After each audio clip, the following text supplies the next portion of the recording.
My name is Margaret Cole, and I was 62 years old when all of this happened. At that stage of my life, I enjoyed a kind of quiet stability that had been expensive to earn. I lived alone in a comfortable, modest house on the edge of Fort Collins, Colorado. The windows faced the mountains, and every morning the sunrise eased me awake like a warm hand on my shoulder. I liked my routines. I gardened. I walked. I cooked simple meals. I kept my paperwork tidy and my finances in careful order, because life had taught me the hard way that money only feels boring until you don't have any. My father, Edward, Eddie, as everyone else called him, was 79 and still carried the swagger of a man who believed he was invincible, even though his joints begged to differ. He had always been charming, unpredictable, and chronically optimistic. And while optimism is a lovely trait in a greeting card, it becomes something far more complicated when paired with impulsive decisions that affect other people's lives. My mother used to call him a dreamer with scissors, always cutting into things he shouldn't. I loved him, in that layered, forgiving way adult children often love parents who are never quite steady. But our relationship had seasons. Some years were warm. Others were frosty.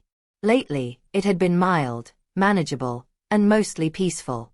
On the morning everything began to shift, he stopped by unannounced. He never called first, never texted.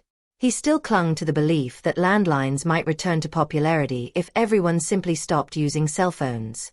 He walked into my kitchen carrying a box of grocery store muffins and a jittery enthusiasm that set off a faint alarm in my chest.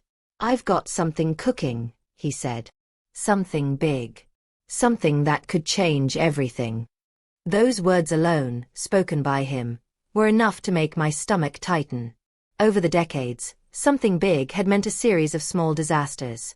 Failed lawn equipment rentals, pyramid schemes that supposedly weren't pyramid schemes, 3 ill-fated partnerships with men whose only qualification was enthusiasm, and one very regrettable venture involving alpacas.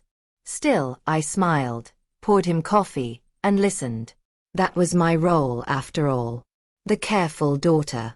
The steady one. The one who swept up after the storms. He didn't go into details that morning, but as he talked, gestured and rambled, I noticed his eyes drifting frequently toward the hallway where my home office sat. Noticing, calculating. It was subtle, but I knew him too well to miss it. Something was coming. Something he wasn't saying. And although I could never have predicted the exact shape of the betrayal ahead, I felt the first cold ripple of it that day, like a weather change just beginning to stir. By that evening, I found myself double-checking my financial folder in the desk drawer. Not because I distrusted him. At least that's what I told myself. But because whenever my father announced he had something big planned, something in my life tended to go missing. And this time, I had no idea just how literal that would become.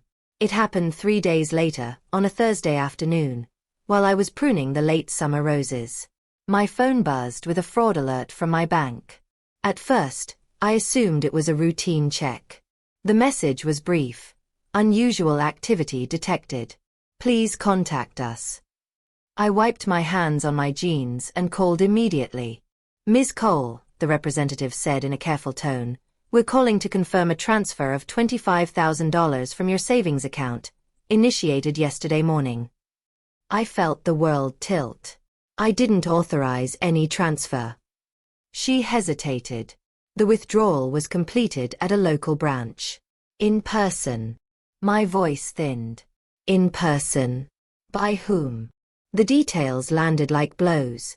Someone had presented identification. Someone had signed my name with surprising accuracy. Someone had known exactly which account to drain. And then the representative read the name on the security note. Edward Cole. My father. For a moment, I said nothing. My breath felt trapped in my throat, and all I could hear was the faint scraping of the pruning shears dangling from my hand. The representative continued. He stated he was acting on your behalf due to a business opportunity with time sensitivity.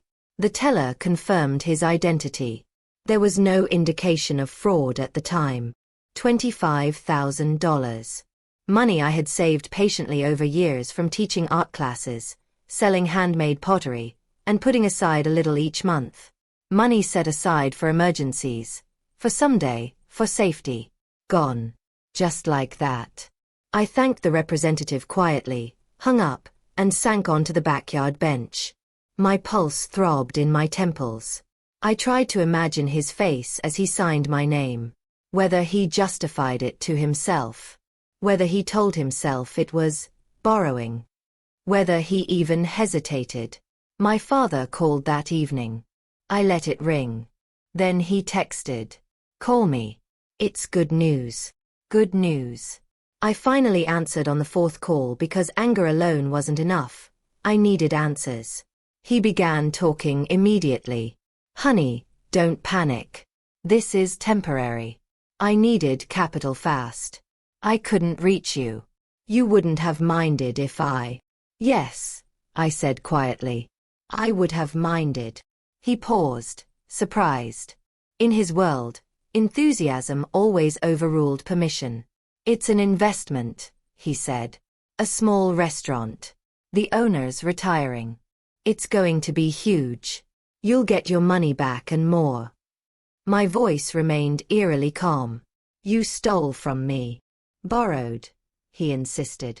For us. For the family. But it felt nothing like family. It felt like intrusion. Disrespect. A breach so fundamental I had no words large enough for it. When the call ended, I sat in the dim kitchen with the phone still in my hand. Betrayal doesn't arrive with fireworks. It arrives quietly, with paperwork and forged signatures. And now I had to decide what to do about it. To understand why the betrayal cut so deeply, you need to know the history between my father and finances. A long, tangled pattern that stretched back through my childhood. My father grew up poor in a Kansas farming town, the son of a man who worked hard and hoped for little. Eddie decided early that he wouldn't be like that. He admired confidence, charisma, big ideas. And he had them, endlessly. The problem was, they weren't accompanied by discipline. Throughout my childhood, our household swung between brief spurts of prosperity and longer stretches of quiet panic. My mother handled the bills. My father handled the dreams. And my sister and I became experts at reading the emotional temperature in the room.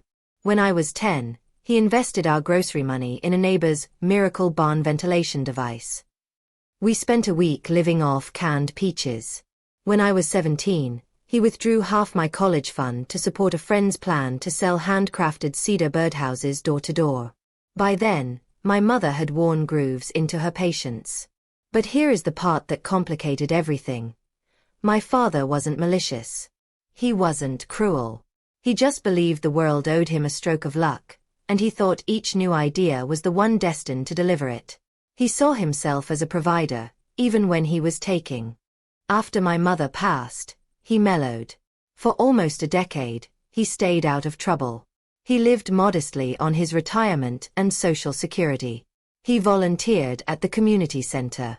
He baked pies for church functions. He talked smaller, quieter dreams. Which is why I let myself believe he had finally changed. But people don't change without work. They simply wait. And when the right temptation appears, the old pattern reawakens.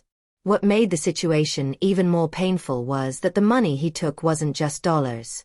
It was freedom, security, survival. At 62, you don't rebuild easily. You don't shrug off losses. You feel them in your bones. The next day, I visited him. He greeted me at the door with a wide grin, as if he expected applause. In his living room sat a folder thick with glossy brochures for the little cafe he planned to buy. Think about it, he said, tapping the folder. A community spot. Warm. Homey. You should see the place. I studied him. Not angry, but tired. Bone tired. Dad, I asked, why didn't you talk to me first? He waved a hand. Because you always overthink things. Sometimes life needs momentum. But momentum without ethics isn't courage. It's recklessness. He told me the deal was cemented with a down payment, my money, and the final purchase was due in 2 months. He was certain everything would work out. I left his house with one clear realization. If I wanted my money back, if I wanted truth, if I wanted any justice at all, I would have to take matters into my own hands. And the first step was to understand exactly what he had invested in. The cafe was called Mountain Hearth Coffee and Kitchen, located on a quiet street just outside town. I drove there early the next morning with a notebook tucked into my purse and a hard, steady determination behind my ribs. From the outside, the place looked quaint. Warm lights, potted herbs along the windows, a hand-painted sign. But the parking lot held only 2 cars. At 8:30 a.m., that was unusual for a cafe. Inside, the air smelled of cinnamon and faint despair. A single barista, young, tired, and wearing a shirt with fading logo, looked up. "Welcome. You can sit anywhere." I ordered tea and asked if the owner was around. The barista nodded toward a man at a corner table, hunched over a stack of bills. He was in his late 60s with a silver beard and the posture of someone who had been fighting the same battle far too long. His name was Harold. I introduced myself politely and explained why I was there. His eyebrows rose when I mentioned my father. "Oh," he said slowly. "You're Eddie's daughter." The tone told me everything. We sat for nearly an hour, and what I learned filled my notebook with grim clarity. The cafe was failing. Not because of lack of passion, but because of years of underinvestment, rising supply costs, and a lease issue that Harold had been fighting unsuccessfully with the landlord. He wanted to retire, yes, but the business needed extensive repairs, a new roof, updated appliances, and an overhaul of the menu and operations. My father had not mentioned any of that. "What did he tell you?" Harold asked. "That it was a golden opportunity." Harold's sigh was steeped in pity. I told him the truth. I told him he should walk away. But he insisted he wanted it, said his daughter was backing him. I assumed he meant emotionally, not financially. I felt my jaw clench. "Did he give you the down payment already?" "He gave me 10,000. Said the rest was coming soon." So not only had he drained my savings, he still planned to pour more into a sinking ship.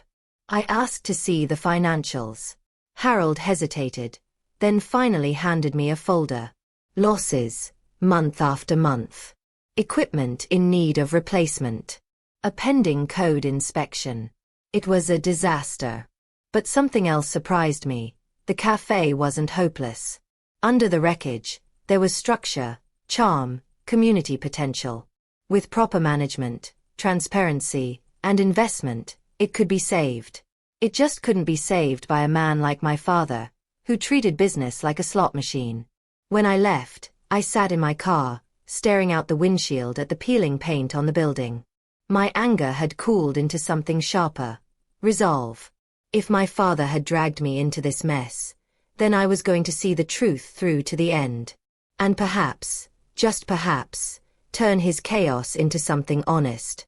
But first, I needed evidence. Receipts. Documentation. Paper trails. Justice doesn't come from yelling. It comes from clarity. And I was ready to start gathering it. I spent the next 2 weeks digging through every corner of this situation. I requested the bank security footage, the signature verification, and the withdrawal forms. I documented conversations with Harold, collected financial statements from the cafe, and printed every text message my father had sent regarding the investment. I knew what I was building. A complete record. A map of truth. I wasn't planning to take him to court. Not yet.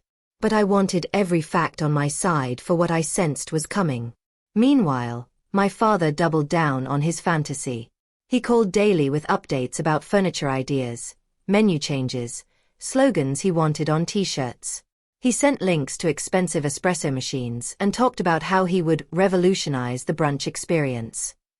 It would have been almost comical if it wasn't built on theft. One evening, I stopped by his house unannounced.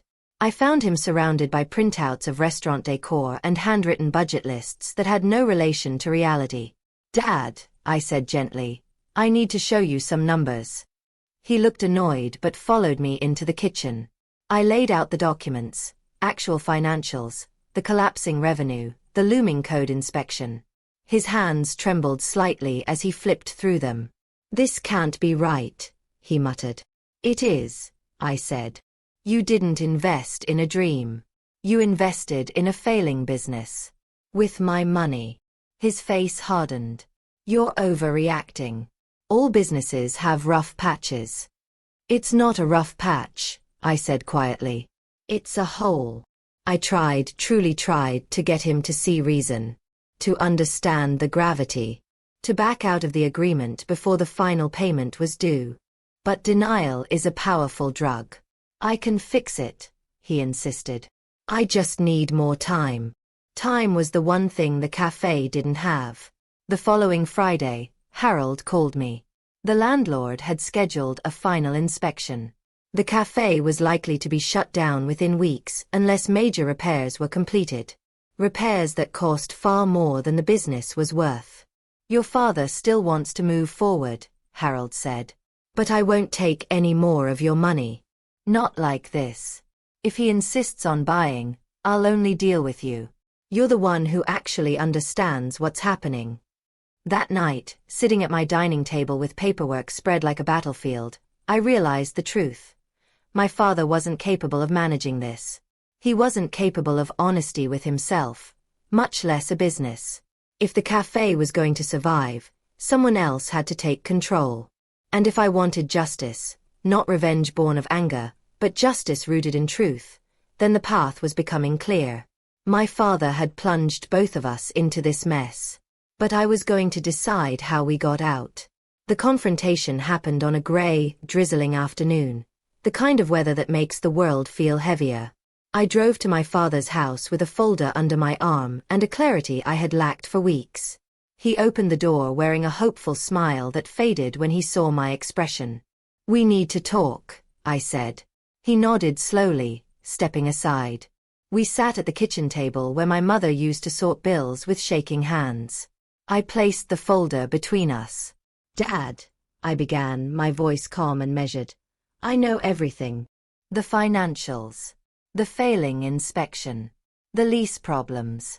You used my savings without permission for a business that is already collapsing. And you've refused every opportunity to face the truth." He bristled. "You're blowing this out of proportion." "No," I said softly. "For once in your life, I need you to listen all the way through." He sat back, crossing his arms, defensive but silent. "I've collected every document," I continued. "Bank footage, withdrawal slips, the police guidelines about unauthorized signatures. I have your texts. I have your statements. I have everything." His jaw tightened. "Are you threatening me? I'm showing you the reality you refuse to see." I opened the folder. Page after page. Every piece of evidence. "You took $25,000 from me. Without consent. That is theft. I could file a report today. They would take it seriously, elderly parent or not." His eyes widened, the first crack in his certainty. "But I'm not going to do that," I said, keeping my voice level. "Because I believe justice doesn't always need punishment. It needs accountability." I let the silence stretch before continuing. "The cafe needs a buyer who understands its situation. Someone willing to put in actual work. Someone with a plan. You are not that person. You never were." He opened his mouth, but I raised a hand gently. "I'm taking over the deal." He blinked. "What?" "I've spoken to Harold. He's willing to sell the cafe to me directly. You will no longer be involved. Not legally. Not financially. Not operationally." His face flushed. "You can't do that." "I can," I said. "And I will. Because the business is real. The problems are real. And I intend to fix them. But I can't do that while managing your fantasies." He leaned forward, voice shaking. "It was supposed to be our project." "No," I said. "It was supposed to be mine. Because you made it mine the moment you stole from me." He stared at me, stunned into silence. I closed the folder and slid it toward him. I am offering you one chance. Step aside. Peacefully. I won't press charges. I won't report anything. I'll even help you budget so you can stay afloat. But you must walk away from this business completely. His voice was barely above a whisper. And if I don't? Then I file the report, I said. Today. The room filled with the soft hum of the refrigerator and the slow unraveling of a lifetime of his illusions. Finally, he exhaled. Fine, he murmured. Do what you want. I nodded once and stood. That's the first honest thing you've said since this began. Within 2 weeks, I finalized the purchase agreement with Harold. Because of the cafe's failing condition, the final price was lower than my father had believed. I used what remained of my emergency fund and secured a small loan, backed by a detailed plan I had drafted with the help of a retired business consultant from my art class. The cafe became mine, legally, operationally, and entirely separate from my father. The consequences of my confrontation with him unfolded quietly. He became more withdrawn at first, embarrassed and avoiding phone calls. I didn't push. I let him sit with his own reflection. As for the cafe, the first months were grueling. I worked long hours, hired a small but passionate team, replaced essential equipment, and updated the menu with local ingredients and simpler, more sustainable dishes. We hosted community nights. We added an art corner where I taught free classes once a week. The place slowly began to feel alive again. Word spread. Customers returned. Revenue stabilized. The landlord, impressed by the improvements, agreed to renegotiate the lease. By spring, Mountain Hearth was no longer a failing business. It was a home, warm, bustling, healing. And I realized something profound. By taking control, I had not only reclaimed my savings, but I had also built something meaningful from the very ashes of my father's deception. One morning, as I stepped outside to breathe in the cool air before opening, I saw him standing on the sidewalk. My father. Hands in his pockets. Shoulders slouched. He approached slowly. Place looks good, he murmured. Thank you, I said. He hesitated, then added, You did what I couldn't.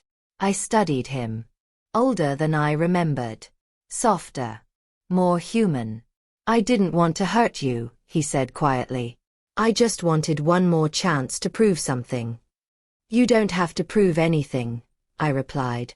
You just have to be honest. He nodded, and for once, the silence between us wasn't strained. I'm sorry, he said. Not dramatic. Not defensive. Just honest. I felt something in me loosen. Thank you, I said. Over the next months, he became a regular visitor. Not an investor. Not a partner. Just a father trying, finally, to show up without taking anything. And while the consequences of his actions still lingered, emotionally, financially, there was also a slow rebuilding. A cautious truce. The beginning of something new. Now, 2 years later, I tell this story from the same cafe my father once tried to claim through deceit. Mountain Hearth is thriving. We have a loyal morning crowd, weekend musicians, local artisans displaying work, and a small garden in the back where I grow herbs for our soups. The building that once felt like a burden now feels like a promise fulfilled. My father visits twice a week.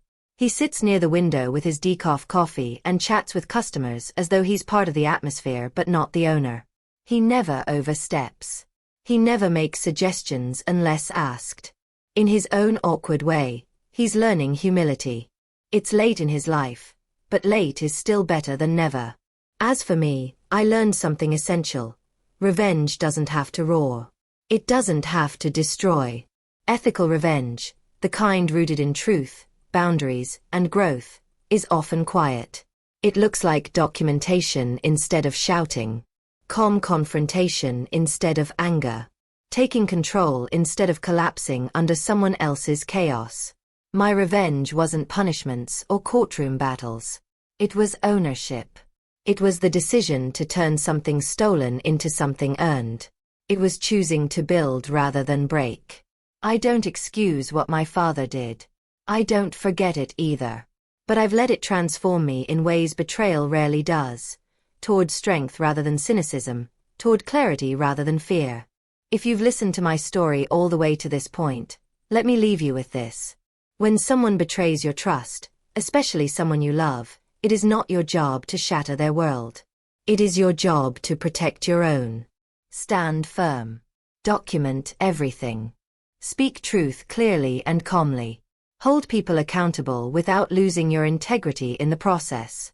And when life hands you the wreckage of someone else's choices, don't be afraid to rebuild it into something that serves you, nourishes you, and maybe even reshapes the story of your life. Thank you for listening. If you'd like to hear more stories like mine, about justice, recovery, and the quiet strength of ethical revenge, share your thoughts, your reactions, or your own experiences. I'll be here, ready to tell the next one.